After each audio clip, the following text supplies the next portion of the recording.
शुरू होती है तो हम देखते हैं कि रात का वक्त है और कुछ फ्रेंड्स बीच पर आए होते हैं। वो वहाँ पर बहुत ज्यादा एंजॉय करते हैं। कुछ सिंगिंग कर रहे होते हैं, कुछ डांसिंग कर रहे होते हैं और कुछ गेम्स खेल रहे होते हैं कि तभी उन्हें वहाँ पर कोई अजीब सी और बड़ी सी चीज मिलती है जिसका वो मजाक उड़ाने लगते हैं और उसे थोड़ा सा डैमेज भी करते हैं, यानी तोड़ते भी हैं। उनको नहीं पता था कि इसके अंदर क्या है या ये चीज खुद क्या है। अब ये सब दोस्त इतनी एंजॉयमेंट करने के बाद थक जाते हैं तो अपनी अपनी गाड़ियों में ही सो जाते हैं और जब सुबह होती है तो एक एक करके सबकी आंख खुलने लगती है। उनमें से एक लड़की का नाम मार्शा होता है जो कि टेबल पर सो रही थी। उसकी आंख खुलते ही उसकी तबीयत खराब होने लगती है, उसे वॉमिटिंग होने लगती है। बाकी सबको लगता है कि शायद ये रात की वजह से हो रहा है, लेकिन मार्शा को अंदर ही अंदर बहुत अजीब फीलिंग आ रही थी। अब वहाँ पर एक लड़की को सैंड के ऊपर कोई बर्ड बैठी दिखाई देती है। वो बर्ड बिल्कुल ठीक ठाक होती है लेकिन सैंड उसे अपने अंदर लेने लगती है जैसे कोई बहुत ही गहरा दलदल हो। वो लड़की बहुत ज्यादा परेशान हो जाती है और अपनी दोस्त मार्शा से कहती है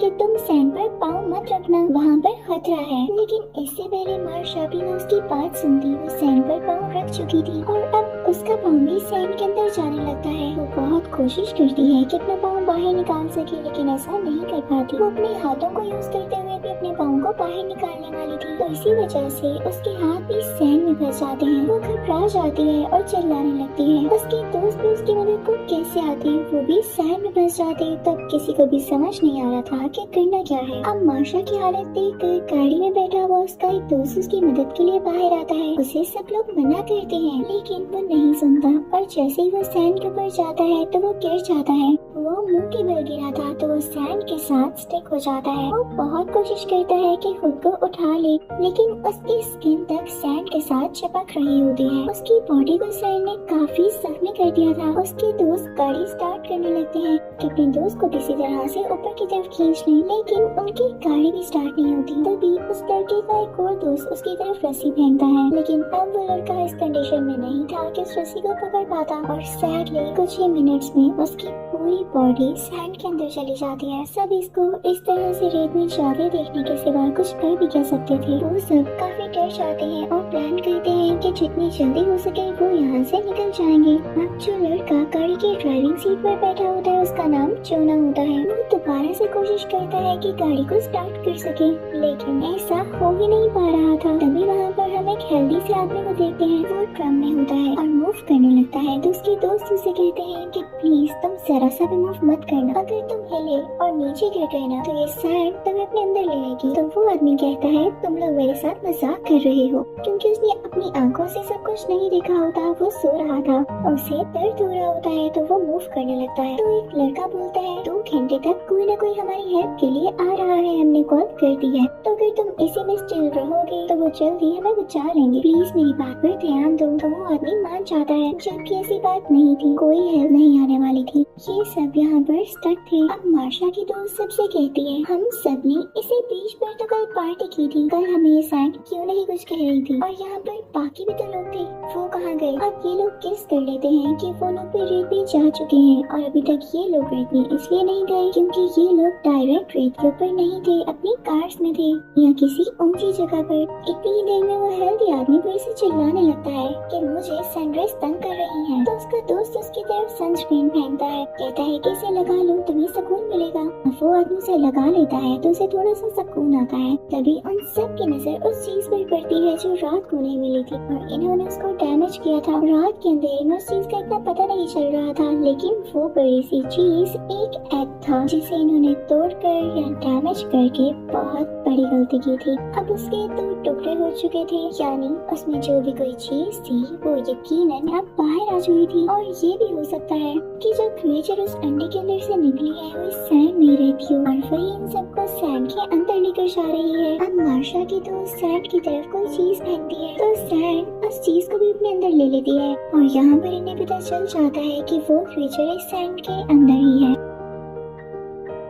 अब जोना कहता है कि हम इस तरह से कुछ भी नहीं कर सकते, हमें अपने लिए खुद ही स्टेप लेना होगा। वो एक स्केटबोर्ड उठाता है और उसे गाड़ी के पास रख के उस पर से चलता हुआ टेबल तक जाने की कोशिश करता है। सक्सेसफुली उस पर चलने तो लगता है, लेकिन जैसे ही टेबल तक पहुंचता है तो स्केटबोर्ड स्लिप होने लगता है और उसके पाँव भी। तो वो स्लिप होकर सैंड के बहुत करीब हो जाता है, जिसकी वजह से सैंड से कुछ चीज निकलती है और उसके पेट के साथ टच होती है। लेकिन जोना बिल्कुल भी नर्वस नहीं होता और फौरन से टेबल के ऊपर चढ़ जाता है, जहाँ पर एक बैग रखा था और उसमें कुछ स्नैक्स थे। उसे उस बैग में से एक बनाना मिलता है, लेकिन जब वो उसे खाता है तो उसे भी वॉमिटिंग हो जाती है। और जब उसकी नजर अपने पेट पर पड़ती है तो वहाँ पर बहुत सारे जख्म होते हैं, जो कि उसी चीज ने किए थे जो सैंड में से निकली। सब लोग ये देख के बहुत घबरा जाते हैं, लेकिन जोना उनसे कहता है कि नहीं नहीं, ये कुछ भी नहीं है, तुम लोग अपनी सेफ्टी के बारे में सोचो। साथ ही उनकी तरफ ड्रिंक्स फेंकने लगता है कि जिनको प्यास लग रही है उनकी प्यास तो बुझ सके। लेकिन साथ ही जोना को अपने पेट में दर्द होने लगती है और उसके जख्म से खून भी आने लगता है। तो उसकी दोस्त बहुत उदास हो जाती है और रोने लगती है। तो जोना उससे कहता है कि रो मन, सब तो स्ट्रॉन्ग है ना। और जोना वहीं पर लेट जाता है। तभी गाड़ी में बैठी हुई एक लड़की उनसे कहती है कि हम सबके मोबाइल फोन्स गाड़ी की डिग्गी में है, हमें कुछ न कुछ करके उनको लेना होगा ताकि हम मदद तो मंगवा सके। लेकिन कोई रिस्क नहीं लेना चाहता था, क्योंकि यहाँ पर बैठे बैठे कभी भी गाड़ी की डिग्गी खुल ही नहीं सकती थी। तो एक लड़की कहती है कि मैं हिम्मत करूंगी। वो जाकर गाड़ी की डिग्गी खोलती है, लेकिन वो नहीं खुल पाती। तो वो दूसरी तरफ जाती है। ब्लैक हेयर्ड लड़की उसे कपड़े का एक टुकड़ा पकड़ाती है कि वो इसको जोर से पकड़ ले और कहीं सैंड की तरफ न गिर जाए। लेकिन अभी भी वो गाड़ी की डिग्गी सही तरह से खोल नहीं पा रही होती। तो तभी जोना की दोस्त उसे एक रोड पकड़ाती है और उसे कहती है कि इससे ट्राई करो। और यहाँ पर फाइनली वो लड़की गाड़ी की डिग्गी खोल ही लेती है। लेकिन तभी दूर उन्हें कोई आता हुआ दिखाई देता है। वो वहाँ का सुपरवाइजर होता है, यानी बीच पेट्रोल सुपरवाइजर होता है। वो सब उसकी तरफ देखने लगते हैं और इसी ध्यान में वो लड़की जो डिग्गी खोल चुकी थी उसकी उंगलियां डिग्गी में बस जाती हैं, यानी डिग्गी अब बंद हो चुकी होती है। वो चिल्लाती है। वो सब उसे अपने पास बुलाने की कोशिश करते हैं, लेकिन वो सुपरवाइजर उनसे कहता है कि न्यू जनरेशन में ना ड्रग्स लेकर पता नहीं कैसे कैसे काम करती है। लेकिन वो सब उसे बताते हैं कि हम मुश्किल में हैं। वो अपनी गाड़ी उनकी तरफ लेकर आता है और गाड़ी से उतरने लगता है तो वो सब शोर मचाते हैं, सैंड पर पाँव मत रखिएगा। लेकिन जब वो आदमी बाहर आता है तो ये देख के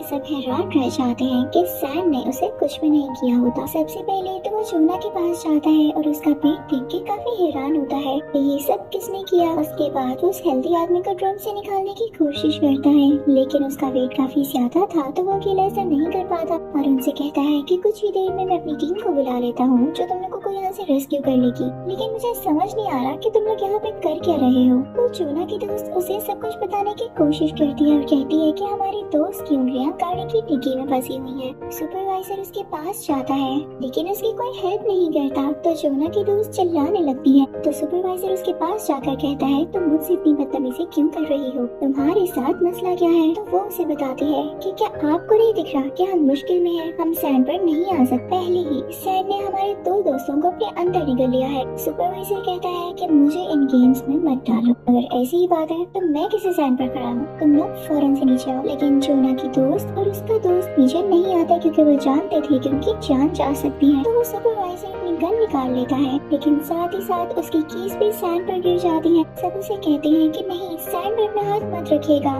लेकिन वो नहीं सुनता और अपनी कीज उठाने के लिए जब उसका हाथ सैंड के साथ टच होता है तो सैंड उसके हाथ को भी अपने साथ स्टिक कर लेती है।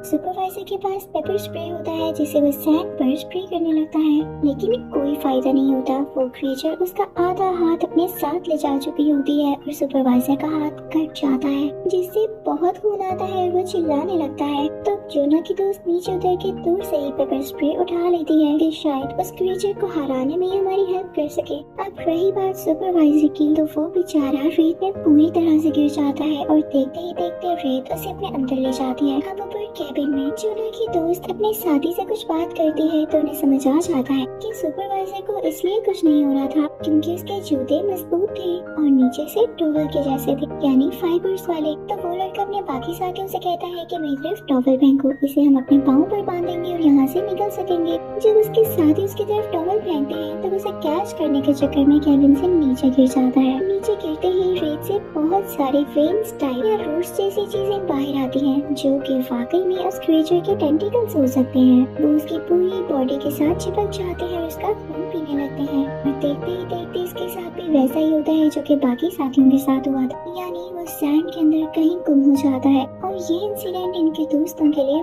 बहुत बुरा गुजरता है। ब्लैक हेयर्ड लड़की अपने कानों पर हाथ रख के रोने लगती है, तो जोना के दोस्तों से कहती है कि सब ठीक हो जाएगा। वो उससे कहती है कि ये ग्रिल यहाँ पर सीधी करके रखो, और खुद एक और ग्रिल उतार कर वहाँ पर रखती है और कैबिन से जंप करते हुए गाड़ी में आ जाती है। जैसे ही वो गाड़ी में आती है तो वो उस ब्लैक हेयर्ड लड़की को एक थप्पड़ लगाती है, क्योंकि ये सारा उसी का प्लान था कि यहाँ पर आया जाए। लेकिन ये सब होना उसकी गलती तो नहीं थी, पर अब वो दोनों मिलकर उस लड़की के फिंगर्स को गाड़ी के डिक्की से निकालने की कोशिश करती हैं और कामयाब भी हो जाती हैं। अब जोना की दोस्त उसके हाथ में टॉवल बांधती है। दूसरी तरफ हम उसी हेल्दी आदमी को देखते हैं जो घर में फंसे होने की वजह से काफी ज्यादा बुरा फील कर रहा होता है, और उसकी बॉडी क्योंकि उसमें स्टक थी तो वो स्वेल भी होने लगती है और उसमें से खून भी आने लगता है। और जब वो खून बहकर नीचे सैंड में गिरता है तो सैंड में से कुछ टेंटिकल्स निकलते हैं और उनको पता चल चुका था कि यहाँ पर कोई इंसान है, तो हो सकता है कि वो उस हेल्दी आदमी पर अटैक भी करते हैं। अब दूसरी तरफ वो तीनों लड़कियां ग्रिल को जोड़ते हुए कार से टेबल तक एक रास्ता बना देती हैं और ब्लैक हेयर्ड लड़की अब जोना तक जाती है। अब वो लड़की जिसकी फिंगर्स डिक्की में आ चुकी थी,